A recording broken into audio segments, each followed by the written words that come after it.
Ekonomia w jednej lekcji. O ekonomii, o podatkach i o teorii gier. Teoria gier w praktyce zbrodni. Iwona Wieczorek i Patryk Palczyński. Dwie ofiary zorganizowanej grupy przestępczej, czyli druga prawdopodobna hipoteza. Tak, to jest druga możliwa i prawdopodobna hipoteza. Tak w przypadku Iwony Wieczorek, jak i Patryka Palczyńskiego. Otóż w przypadku Iwony Wieczorek pierwszą hipotezę i najbardziej prawdopodobną w świetle teorii gier przedstawiliśmy w kilku filmach na playliście pod tytułem Co się stało z Iwoną Wieczorek w świetle teorii gier. Głównie w filmie, którego fragment teraz Państwu wyświetlam, pod tytułem część pierwsza Zaginięcie Iwony Wieczorek w świetle teorii gier, w którym dowodzimy przynajmniej teoretycznie, że za zaginięciem mogą stać jej bliscy znajomi, silnie powiązani ze sobą, stąd brak dylematu więźnia, czyli współpracy z prokuraturą czy policją. Przypomnę, że dylemat więźnia to konflikt decyzyjny, który polega na tym, że na przykład dwaj podejrzani, podkreślmy słusznie podejrzani, uzyskują ofertę od prokuratury przyznania się do winy, wyjawienia ról pozostałych podejrzanych, opisania w pełni dokonanej zbrodni w zamian za nadzwyczajne złagodzenie kary. Alternatywnie milczenie, w zależności od tego, czy pozostali będą też milczeć, prowadzi do albo kilku lat więzienia, jeśli wszyscy podejrzani przyjmą taką strategię milczenia, co jednak zgodnie z dylematem więźnia z teorią gier jest wątpliwe. Albo milczenie prowadzi do wieloletniego więzienia, gdy inni podejrzani pójdą na współpracę. Każdy z podejrzanych kalkuluje, że wprawdzie milcząc może dostać niski wyrok, ale jeśli inni będą współpracować z prokuraturą, to w tym towarzystwie milczący dostanie maksymalny wyrok. To ryzyko powoduje, że podejrzani każdy z osobna, myśląc racjonalnie, kalkuluje tak, że jeśli będzie milczeć, to dostanie albo niski, albo wieloletni wyrok. Jeśli pójdzie na współpracę z prokuraturą, to albo uzyska nadzwyczajne złagodzenie kary i od razu wyjdzie na wolność, albo dostanie niski wyrok. Więc racjonalnie myśląc, idzie taki podejrzany i winny, co istotne, że winny, idzie na współpracę. Po co mówię o tej grze w kontekście spraw Iwony Wieczorek i Patryka Palczyńskiego? Jeśli chodzi o Iwonę Wieczorek, to było to wyjaśniane w filmie i to wyjaśnienie można rozszerzyć na sprawę właśnie Patryka Palczyńskiego. Otóż dylemat więźnia w tych sprawach nie wystąpił. Nikt nie poszedł na współpracę z policją czy prokuraturą. Dlaczego? Albo sprawca był jeden, co nieprawdopodobne ani w przypadku zaginięcia Iwony Wieczorek, ani śmierci Patryka Palczyńskiego, z wyłączeniem samobójstwa. Ono jest tu prawdopodobne. Alternatywnie dylemat więźnia i współpraca z prokuraturą może nie wystąpić, jak dowodziliśmy teoretycznie w przypadku Iwony Wieczorek, z powodu silnych, pewnie rodzinnych powiązań między winnymi i współwinnymi zbrodni, a w przypadku Patryka Palczyńskiego w rozwiązanie brak dylematu więźnia, w brak wyjawienia współsprawców wpisuje się samobójstwo Patryka Palczyńskiego. Zatem trafność tej hipotezy samobójstwa wynika też, jak już sobie powiedzieliśmy, z teorii gier, ale nie tylko ta hipoteza wynika z teorii gier, o czym za chwilę. Patryk Palczyński, 24-latek, od dziecka zainteresowany żeglarstwem, miał wypłynąć w kolejny rejs w 2010 roku, dokładnie w Boże Ciało 3 czerwca 2010 roku w swoje urodziny. Staramy się w miarę możliwości podawać dokładne daty, może ktoś coś sobie przypomni. Tym razem miała być to Nowa Zelandia, jednak został znaleziony martwy w pobliżu gdańskiego portu. Ciało Patryka odnaleziono 14 lipca 2010 roku, unosiło się 8 km od lądu, kilka kilometrów od wejścia do portu w Gdańsku. Miał związane ręce i płyty chodnikowe, które miały zapewne obciążyć ciało, jednak nie zdołały na długo, a prąd zniósł ciało z Gdyni do okolic gdańskiego portu właśnie. I w przypadku Patryka Palczyńskiego pierwszą i najbardziej prawdopodobną hipotezę przedstawili i przyjęli śledczy, uznając, że Patryk mógł sam obwiązać się niewielkimi płytami i wskoczyć do wody ze skweru Kościuszki w Gdyni, a prokuratura rejonowa Gdańsk-Oliwa zadecydowała o umorzeniu śledztwa. Sąd wprawdzie dwukrotnie uwzględnił zażalenie matki, zwracając akta sprawy do kolejnego rozpatrzenia, ale i tak ostatecznie 17 stycznia 2014 roku prokurator podtrzymał wcześniejszą decyzję. Myślę, że tu na wyjaśnienie sprawy mogłaby naprowadzić informacja, czy nawet ją wyjaśnić, coś, o czym nie ma mowy, przynajmniej w internecie, czy Patryk Palczyński ubiegał się i uzyskał wizę do Nowej Zelandii, do której się wybierał. Trafność tej hipotezy samobójstwa wynika też, jak już sobie powiedzieliśmy, z teorii gier. To z dylematu więźnia, klasycznego dylematu więźnia wynika, że współsprawcy mają interes w tym, żeby współpracować z prokuraturą, a jeśli tego nie uczynili przez 14 lat, to może znaczyć albo, że sprawca był sam, w to wpisuje się samobójstwo, które przyjęli śledczy, albo, uwaga, że za sprawę odpowiada zorganizowana grupa przestępcza. To jest właśnie druga możliwa hipoteza, którą zaraz przedstawimy, bo trzeba podkreślić, że śledczy po prostu wydaje się, że nie dokonali wystarczających ustaleń uzasadniających wykluczenie czy przyjęcie jednej z hipotez. A skoro tak, to należy rozważyć obie. A jeżeli druga hipoteza w przypadku Patryka Palczyńskiego okazałaby się trafna, to przestaje być ona, ta hipoteza, opisem rozmyślnego sposobu odebrania sobie życia, a staje się raczej standardowym w zamyśle pozbyciem się niewygodnego świadka z jednoczesnym ostrzeżeniem dla innych. Zakładam, że przestępcy wiedzieli, że ciało w morzu prędzej czy później, raczej prędzej, wypłynie. Zatem te pierwsze możliwe hipotezy to w przypadku Iwony Wieczorek sprawstwo bliskich znajomych, a w przypadku Patryka Palczyńskiego samobójstwo. Jednak mimo upływu 14 lat od tych tragedii, w przypadku Iwony Wieczorek nie mamy w ogóle, a w przypadku Patryka Palczyńskiego pełnego wyjaśnienia sprawy i narastające wątpliwości. Nie udało się postawić zarzutów w sprawie Iwony Wieczorek przez 14 lat. Może to oznaczać, że faktycznie to rozwiązanie wśród najbliższych znajomych, skoro nie można go udowodnić przez 14 lat, jest jednak błędne, mimo że najbardziej w świetle teorii gier prawdopodobne. Dlatego weryfikujemy dziś i uzupełniamy drugą możliwą hipotezę, co się stało z Iwoną Wieczorek, którą przedstawiliśmy głównie w filmie, którego fragment teraz Państwu wyświetlam, pod tytułem Część druga, Zaginięcie Iwony Wieczorek według teorii gier, pozostałe hipotezy, z którego wynikało, że za zaginięciem dziewczyny mogła stać zorganizowana grupa przestępcza.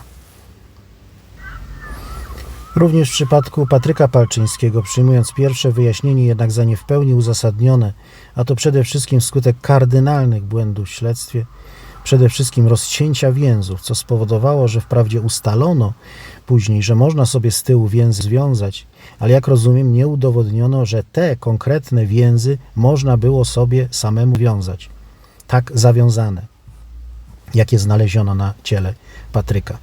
To kluczowa sprawa. A nawet przyjmując, że popełniono ten kardynalny błąd rozcięcia więzów, to nadal mam wątpliwości, czy nie udałoby się ich pod mikroskopem złożyć i ustalić tę kwestię. Dlaczego tego nie uczyniono? Może wynik nie potwierdzał, że sam Patryk Palczyński te więzy sobie założył? Są inne wątpliwości, których śledztwo moim zdaniem nie ustaliło. Jaki był motyw ewentualnego samobójstwa? Śmierć dziadka? Wątpliwe. Jak mógł to zrobić przez nikogo niezauważony? Przez 14 lat nie zgłosił się nikt. Nikt, kto mógłby potwierdzić, że widział chłopaka z płytami chodnikowymi, wiążącego sobie samemu ręce z tyłu i rzucającego się w morze. Ale to jest jeszcze możliwe. Ewentualni świadkowie może sami czuliby się zagrożeni, że nie próbowali przynajmniej go powstrzymać. Opowiadaliśmy już o dylemacie wolontariusza, który i tu może się niestety realizować, czyli ewentualni świadkowie coś widzieli, coś wiedzą, chcieliby nawet, żeby sprawa się wyjaśniła, ale nie ich kosztem. Więc tu możliwa jest sytuacja patowa przez wiele lat, podobnie jak pewnie w sprawie Iwony Wieczorek. Ale przynajmniej drogę z dworca w Gdyni na koniec skweru Kościuszki w okolicy akwarium gdyńskiego, MIR, Morskiego Instytutu Rybackiego, gdyby tak było, ktoś powinien potwierdzić, dlaczego nie znalazł się żaden świadek. To około 2 km, 7 minut drogi samochodem lub około 30 minut drogi pieszo z dworca w Gdyni na koniec skweru Kościuszki w okolice, jak powiedzieliśmy, akwarium gdyńskiego.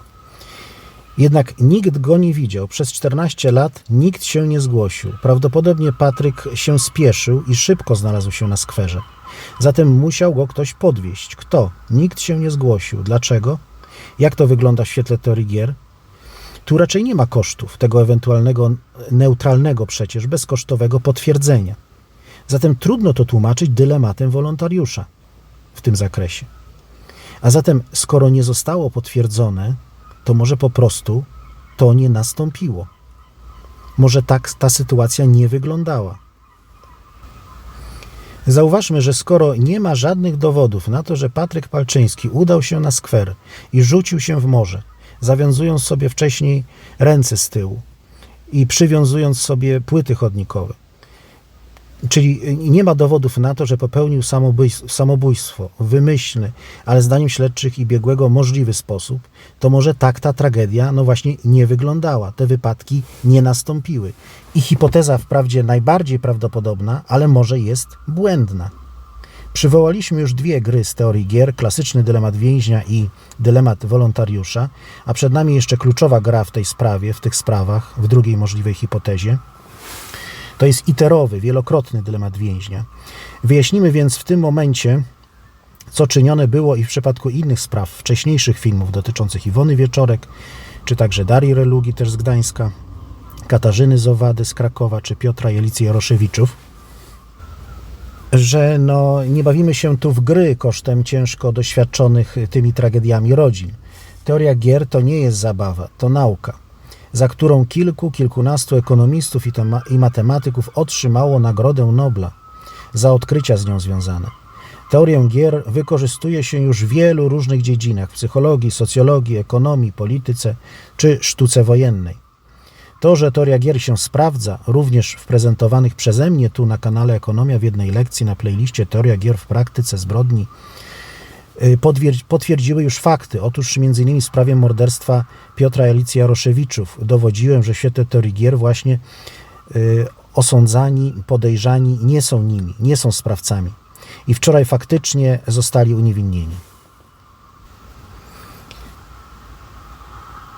Żeby wyjaśnić, o co chodzi w iterowym, w tym wielokrotnym dylemacie więźnia, wróćmy jeszcze na chwilę do klasycznego dylematu więźnia. Tu podejrzani kalkulują, że najbardziej opłaca im się współpracować z prokuraturą, żeby wykluczyć ryzyko najgorszego dla samych siebie rozwiązania, gdyby milczeli. Wielokrotnego wyroku w przypadku, gdyby to tylko pozostali podejrzani w tym towarzystwie współpracowali z prokuraturą. Czyli podejrzani więźniowie nie mają zaufania do siebie nawzajem i decydują się racjonalnie myśląc na współpracę z prokuraturą i policją.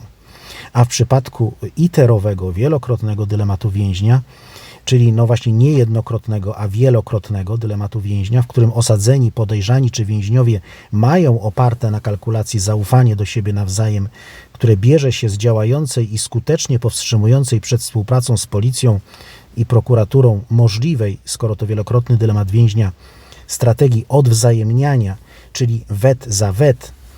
Jest to charakterystyczne rozwiązanie właśnie dla zorganizowanej grupy przestępczej. To właśnie zorganizowana grupa przestępcza gwarantuje możliwość, nawet konieczność odpowiedzi na strategię współpracy z policją, prokuraturą, strategią odwzajemniania. I w przypadku przestępców bynajmniej nie oznacza to współpracę z policją czy prokuraturą. W tym świetle prawdopodobne jest, że przy słabości pierwszej hipotezy samobójstwa, prawdopodobnym jest, że za sprawą zaginięcia Patryka Palczyńskiego stoi zorganizowana grupa przestępcza.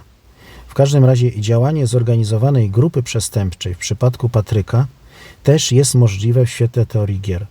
Stąd niewyjaśnienie czy niepełne wyjaśnienie sprawy przez tyle 14 lat i milczenie sprawców, współsprawców, bo tworzą oni, są członkami dobrze zorganizowanej grupy przestępczej, w której ręka rękę myje i strategia wet za wet skutecznie blokuje prawdę o sprawie.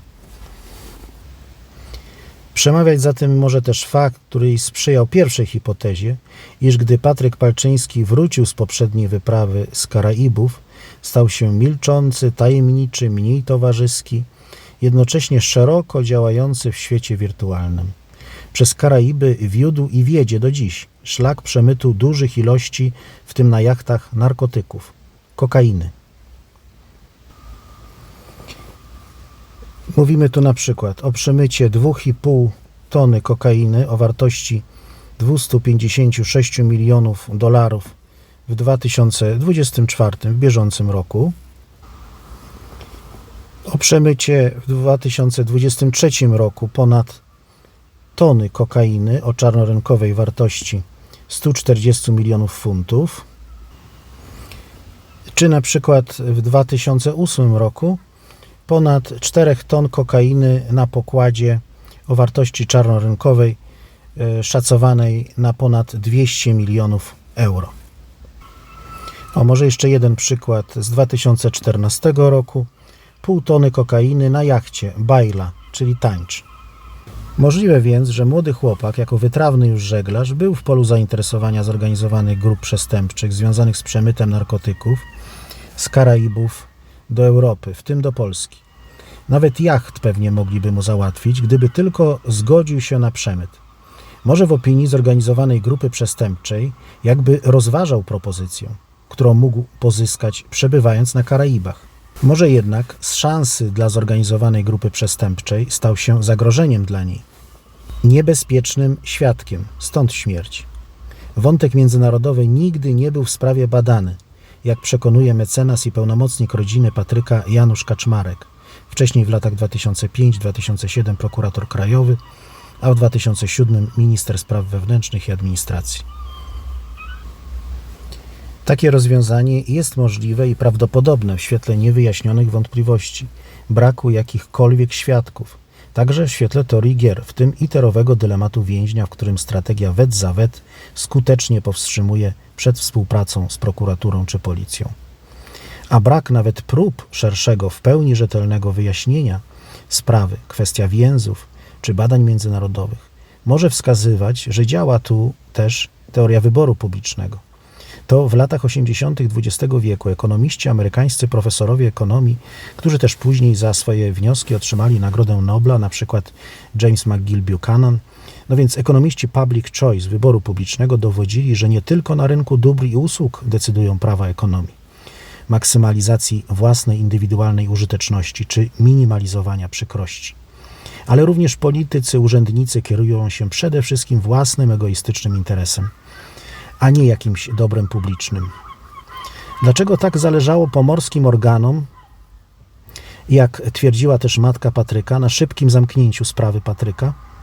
Może w świetle teorii wyboru publicznego sprawę powinna przeanalizować inna prokuratura, także inni śledczy, niezainteresowani potwierdzaniem wcześniejszych i swoich ustaleń. Sam pan mecenas twierdził, że sprawą nie powinna się zajmować prokuratura rejonowa, a okręgowa. Wracając do sprawy Iwony Wieczorek, dotąd badano wątki, które lokalizują tragedię, krzywdę, która musiała ją spotkać albo w parku Reagana, albo koło domu, czy gdzieś w samochodzie. Nie badano natomiast, nic przynajmniej na to nie wskazuje, odwrotnego kierunku. Zatoki Gdańskiej. Dziewczyna zaginęła 3 dni po odnalezieniu zwłok Patryka Palczyńskiego. W tym czasie wiele się w Trójmieście działo. Chociażby w Gdańsku FETA, Festiwal Międzynarodowy Teatrów Plenerowych i Ulicznych, a w Gdyni Beach Party, Trans czy Bitwa Morska. Wszystko właśnie w ten weekend zaginięcia Iwony Wieczorek, i Bitwa Morska 16 lipca 2010 roku. To tylko przykładowe imprezy oczywiście. Może środek lata, wielość imprez sprzyjała aktywności przemytników w Trójmieście, dystrybucji narkotyków. Może ludzie powiązani, także drobni przemytnicy w trójmiejskich lokalach szeroko komentowali, dyskutowali odnalezienie sprzed 3 dni Patryka Palczyńskiego. Może niektórzy wyżej postawieni w hierarchii coś wiedzieli. Może mieli wiedzieć i miał to być sygnał, ostrzeżenie dla innych, skoro już odnaleziono ciało, i Iwona Wieczorek coś usłyszała, może jak to miała w zwyczaju, skomentowała na swój sposób i musiała zginąć jako niewygodny świadek. Może szykował się jakiś duży przemyt i lokalny boss narkotykowy kazał eliminować ryzyka. A definicję takowych ryzyk może spełniali i Patryk Palczyński, i Iwona Wieczorek. W tak postawioną hipotezę w przypadku Iwony Wieczorek wpisuje się też wątek człowieka z ręcznikiem, o którym była już mowa w innym filmie. Gdyby Iwona Wieczorek została odnaleziona gdzieś w północnych i środkowych rejonach Bałtyku, u wybrzeży państw nadbałtyckich, co by sugerowało, że zginęła również w Zatoce, podobnie jak Patryk, byłoby to moim zdaniem jednoznaczne wskazanie na powiązanie tych spraw i działanie jednej, zorganizowanej w obu sprawach grupy przestępczej. Jakie z tego wynikają wnioski? Po pierwsze, dla sprawy Iwony Wieczorek.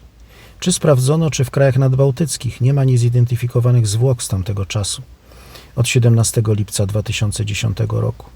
Prądy morskie mogły znieść ciało w kierunku wschodnim, to jest na wybrzeże należącego do Rosji obwodu kaliningradzkiego, czy Litwy, nawet może Łotwy lub Estonii. I wnioski dotyczące Patryka Palczyńskiego. Sprawę powinna przeanalizować jeszcze raz, szeroko, rzetelnie. Wydaje się, że nie jest jeszcze za późno. Jakaś niepowiązana, niezależna, niezwiązana z pomorskimi jednostkami i organami, nieprzywiązana do wcześniejszych wyników śledztwa komórka. Najlepiej Archiwum X i inna prokuratura. Potrzebny do tego jest jakiś nowy wątek. Może warto ponownie nagłośnić sprawę. Może ktoś sobie coś przypomni. Może należy zażądać, żeby policja, biegli, skoro popełnili tak kardynalne błędy rozcięcia więzów czy braku zabezpieczenia monitoringu, się zrehabilitowali i zbadali jeszcze raz, jeżeli to możliwe, te więzy. Może kontakty zagraniczne i sprawę, czy Patryk Palczyński pozyskał wizę do Nowej Zelandii. Jeśli tak, to tym bardziej uprawdopodobnia tę hipotezę, że nie chciał popełnić samobójstwa, a stał się ofiarą zorganizowanej grupy przestępczej, powiązanej z przemytem kokainy z Karaibów do Europy, może konkretnie do Polski. To musi być silna, bardzo dobrze zorganizowana grupa przestępcza z ogromnymi pieniędzmi i możliwościami.